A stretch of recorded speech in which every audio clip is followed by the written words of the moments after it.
So I'm pretty good at not having coffee like every day, or at least I have. I'm usually pretty good, but this past month I've been having like 2 to 3 cups a day.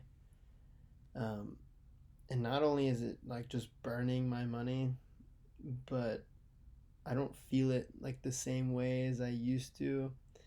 I actually just like coffee and I would drink it if there wasn't caffeine. I don't think decaf coffee tastes good, but I just love the smell and the taste of coffee.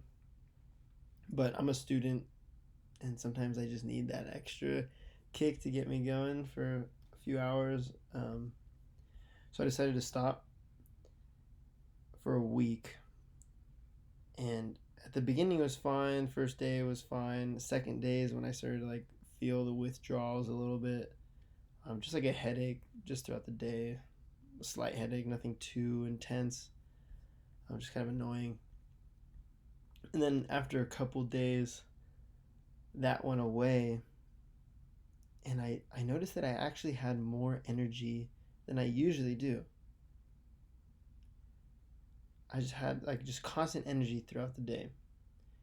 It was really interesting because I heard one time that coffee is like using a credit card.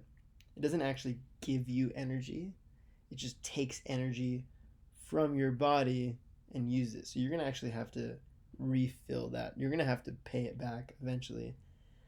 Um, so I started to feel that like just like an excess of energy versus being in debt of energy.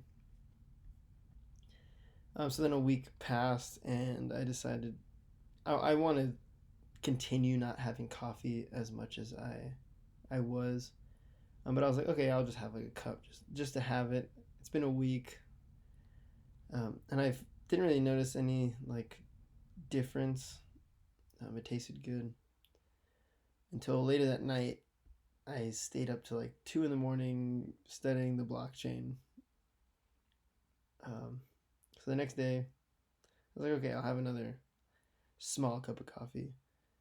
Again, up till 2 a.m. just organizing different accounts and writing blogs and whatnot. Um, so yeah, I guess I built up a pretty good tolerance before that to where I could drink coffee closer to night.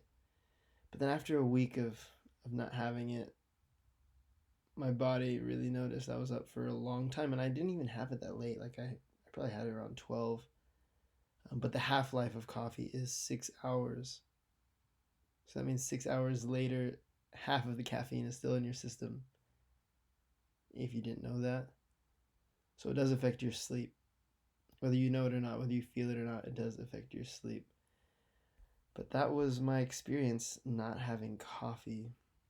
And I think it's good because coffee doesn't actually help that much. Not I felt more energy not having coffee. I was able to study for a long time. I know this video is a little different, but hopefully helpful. The Bible does say to keep a sober mind, and if I don't know, does caffeine alter your mind? Maybe.